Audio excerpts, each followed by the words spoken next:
আপনাদের জন্য এক অনন্য উপহার রয়েছে আমার পক্ষ থেকে। এক নজরে কোরআন 114 সূরার সারমর্ম সার নির্যাস আমরা নিয়ে এসেছি এখানে বাংলা ভাষায়। আমার জানা মতে খুব সম্ভবত এই প্রথম কাজ কেউ করে নাই। আরবিতে পাবেন এরকম অনেক বই, ইংরেজিতে কিছু কাজ আমরা দেখেছি, কিন্তু বাংলায় পাবেন না। এত চমৎকার ভাবে আমরা সূরাগুলোর সারমর্ম সার নির্যাস তুলে ধরার চেষ্টা করেছি। 5 পৃষ্ঠায় আপনি জেনে যাবেন এই সূরার সেন্ট্রাল থিম কি। 5 পৃষ্ঠায় জেনে যাবেন মেজর থিম কি, এই সূরায় কি কি নিয়ে আলোচনা করা হয়েছে, এই সূরা থেকে মূল লেসন কি, মূল শিক্ষা কি, সহজে আপনারা বুঝে যাবেন। সুযোগ হলে এটা সংগ্রহ করবেন আপনারা। ইন্না আনজালনাহু ফি লাইলাতিল কদরি ওয়া মা আদরাকা মা লাইলাতুল কদর লাইলাতুল কদরি খায়রুম মিন আলফি শাহর। পড়েন আল্লাহু আকবার। লাইলাতুল কদরি খায়রুম মিন আলফি শাহর, 1000 মাসের চেয়েও সেরা। 1000 মাসে হয় 83 বছর 4 মাস। 83 বছর 4 মাস টানা ইবাদত করলে যেই সওয়াব, কদরের রাতে ইবাদত করলে অতটুকু সওয়াব আপনি পাবেন, আল্লাহ সেটা বলে নাই। আল্লাহ বলে তার চাইতে বেশি সওয়াব দিয়ে আপনার আমলনামা ভরে দিবে কে। কদর যেন মিস না হয়। 21, 23, 25, 27, 29 নাকি খালি 27? আপনারা কি খালি 27? বেজর রাতগুলোকে কদর হিসেবে তালাশ করো। আল্লাহর হাবিব সাল্লাল্লাহু আলাইহি ওয়াসাল্লাম শেষ 10 দিন টানা ইবাদত করতেন। টানা ইবাদত। ইদা জাআল আশরু আহিয়াল লাইলা আইকাদা আহলা ওয়া জাদ্দা ওয়া শাদ্দাল মিজার। সারা রাত জেগে ইবাদতের নজির নবীজির নাই, শুধু রমজানের শেষ দশক ছাড়া। সুবহানাল্লাহ বলেন। নিজেও ঘুমাতেন না। ফাতেমা রাদিয়াল্লাহু তাআলা আনহু, আলী রাদিয়াল্লাহু তাআলা আনহু কাউকে ঘুমাতে দিতেন না, সবাইকে জাগিয়ে তুলতেন। আমরা সারা রাত জেগে ইবাদত করব। রাজি আছেন তো? কদর যেন আমাদের মিস না হয়। আজকে থেকেই ক্যালেন্ডারে মার্ক করে রাখেন। সব কাজ পেছনে ফেলে, সব ব্যস্ততাকে পেছনে ফেলে ইবাদতের জন্য আমরা প্রস্তুত থাকবো কদরের রাতে। কোনোভাবে কদর যেন আমাদের মিস না হয়, ইনশাআল্লাহ। বলেন তো সবাই? আমার প্রিয় ভাইরা, ধীরস্থির ভাবে কোরআন তেলাওয়াত করুন, তাড়াহুড়ো করে নয়। আনাস রাদিয়াল্লাহু তাআলা আনহু বলতেন, রুব্বা কারি লিল কোরআন ওয়াল কোরআনু ইয়ালআনহু। কোরআনের অনেক কারি আছে যারা কোরআন পড়ে কিন্তু সওয়াব পায় না, বরং আল্লাহর কোরআন তার বিরুদ্ধে আল্লাহর দরবারে নালিশ করে আর লানত করতে থাকে। আমরা কি ওইরকম কোরআনের তেলাওয়াতকারী হতে চাই? না। ধীরস্থির ভাবে ওয়ারাত্তিলিল কোরআন তারতিলা, তারতিলের সাথে পড়বেন। বিষ্ণু ঈসা ইসলাম কানা ইয়ামুদ্দু সাওতাহু মাদ্দান, টেনে টেনে পড়তেন।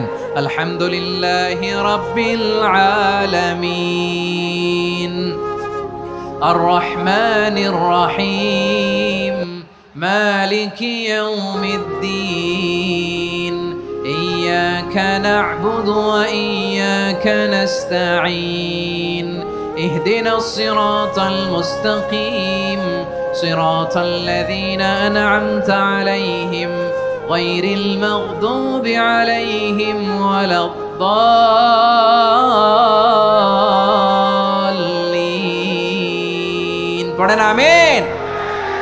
কানা ইয়ামুদ্দু সাওতাহু মাদ্দান, টেনে টেনে পড়তেন। ওয়া কানা ইউকাত্তিউ আয়াতাহু, ইউকাত্তিউ আয়াতান আয়াতান, প্রত্যেক আয়াত পড়ে পড়ে তিনি থামতেন। এভাবে কোরআন পড়তে হবে। আমাদের অনেক মা বোনেরা আজকের এই চাঁপাইনবাবগঞ্জের প্রোগ্রামের অনেকগুলো মহিলা প্যান্ডেল আমি ল্যান্ডিং করার সময় দেখেছি। আমার অনেক বোনেরা, ওনারা কোরআন খতম করতে যে এমন ভাবে তেলাওয়াত করেন, কোরআন তেলাওয়াতের আদব আর অবশিষ্ট থাকে না। আমরা তার তিলের সাথে তেলাওয়াত করব, যেমনটি আমি পড়ে শোনালাম।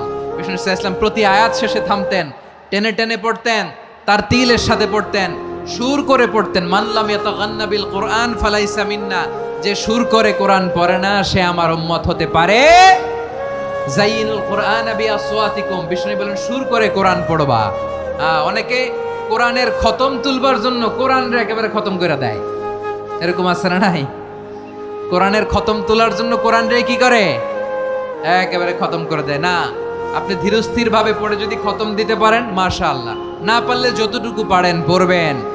এরপর অনুবাদ পড়ার চেষ্টা করবেন, তাফসীর পড়ার চেষ্টা করবেন। যে কোনো ধরনের ভালো অনুবাদ আপনারা পড়বেন, তাফসীর পড়বেন। আমরা কোরআনময় করতে চাই। খতম কোরআনে রমাদানের 1 খতম দেওয়ার একটা সহজ পদ্ধতি হচ্ছে রমাদানের প্রতি নামাজের পরে 4 পৃষ্ঠা। প্রতি নামাজের পরে কয় পৃষ্ঠা?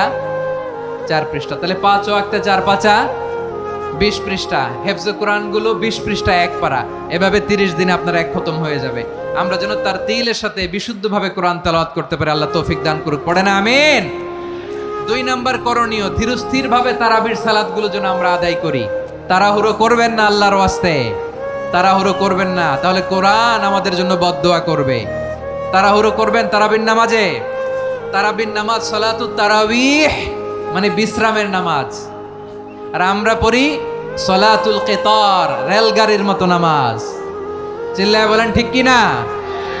না, এরকম করবেন না। ইমাম সাহেবদেরকে আশ্বস্ত করুন যে ইমাম সাহেবরা আমরা পিছনে আসি আপনাদের সাথে, আপনি আস্তে আস্তে পড়েন, তার তিলের সাথে পড়েন, ধীরস্থির ভাবে তারাবির সালাত পড়বেন। সারা বছর এই সুযোগ হয় না দাঁড়িয়ে কোরআন শোনার, এরকম আয়োজন ব্যবস্থাপনা সারা বছর আর আমরা পাই বলেন তো না। তারাবির সালাতের রাকাত বিতর্ক এড়িয়ে চলুন, রাকাত নিয়ে বিতর্ক করবেন না।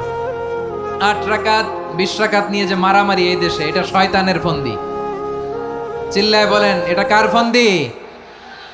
আমরা 20 রাকাত পড়ি, আপনারা হয়তো 8 রাকাত পড়েন, কোনো অসুবিধা নাই। আমরা যারা 20 রাকাত তো আমরা পড়তেছি, আমরা 20 রাকাতের কথাই বলি, 20 রাকাত আমরা পড়বো আজীবন। সৌদি আরবে মক্কা মদিনায় 20 রাকাত পড়ে, কোনো অসুবিধা নাই। অন্যান্য মসজিদগুলো 8 রাকাত পড়ে, এই নিয়ে এদের মধ্যে মারামারি আছে? হ্যাঁ, এই জন্য রাকাত বিতর্ক এড়িয়ে চলবেন। প্রিয় ভাইয়েরা, আপনার আমল আল্লাহর কাছে কবুল হবে সংখ্যার বিচারে না উত্তমতার বিচারে? বলেন তো, সংখ্যার বিচারে না উত্তমতার বিচারে? উত্তমতার বিচারে। কত চমৎকার ভাবে আপনি আল্লাহর সামনে দাঁড়াতে পারছেন এটা বিবেচ্য। রুকু সেজদাগুলো সুন্দরভাবে করবেন, রুকু থেকে সোজা হয়ে দাঁড়ানো ওয়াজিব, 2 সেজদার মাঝখানে সোজা হয়ে বসা ওয়াজিব। এই তাদিলুল আরকান বাদ দিলে হানাফি মাযহাব মতে সৌ সেজদা দিতে হবে, অন্য মাযহাব মতে নামাজই হবে না, আপনার নামাজই হবে না। এই জন্য ধীরস্থির ভাবে তারাবির সালাত যেন আমরা আদায় করি। পারা যাবে তো ইনশাআল্লাহ? 3 নাম্বার, তাহাজ্জুদের সালাত আদায় করুন।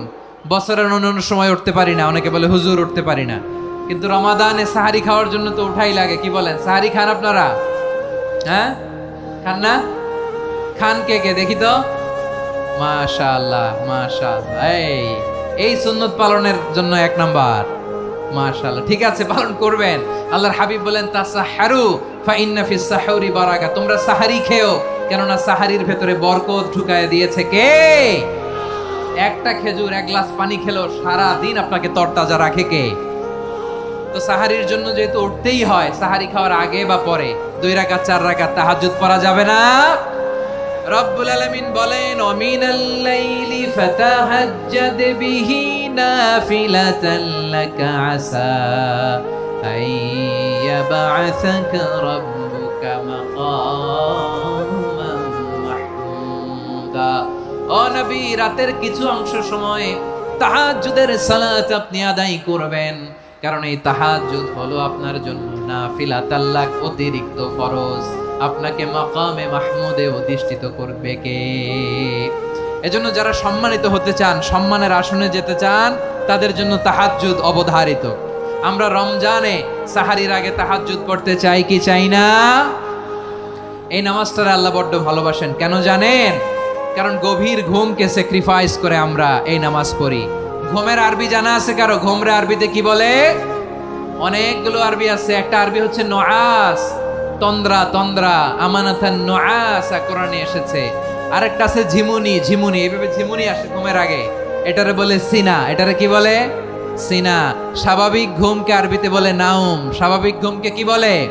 এই সিনা আর নাউমকে আল্লাহ এক আয়াতে এনেছেন, লা তাখুযুহু সিনাতু ওয়ালা নাউম। আল্লাহর তন্দ্রা নাই, ঘুম নাই, ঘুমের আগে যে তন্দ্রা আছে ওইটাও নাই। তাহলে নুআস, সিনা, নাউম পেলাম। আরেকটা ঘুমের আরবি হচ্ছে হুজুদ। চাঁপাইনবাবগঞ্জ আওয়াজ করে বলেন, আরেকটা ঘুমের আরবি কি? হুজুদ। এটা মাঝরাতের ঘুম, শেষ রাতের ঘুম, যেই ঘুমটা বড্ড মজা লাগে। কাঁথা টেনে টেনে, ব্ল্যাঙ্কেট টেনে টেনে আরেকটু ঘুমাইতে মন চায়, আরেকটু, আর 1 মিনিট, আর 2 মিনিট, এরকম একটা মজার ঘুম শেষ রাতে আছে না নাই? এই শেষ রাতের ঘুম, এই হুজুদের ঘুমকে স্যাক্রিফাইস করে যেই সালাত পড়া হয়, ওই সালাতের আরবি নাম হচ্ছে সলাতুল হুজুদ বা সলাতুত তাহাজ্জুদ। চিল্লায় বলেন আল্লাহু আকবার। এজন্য আল্লাহ তাআলা তাহাজ্জুদের সালাতকে এত পছন্দ করেন। পড়বেন তো রমাদানে। 4 নম্বরে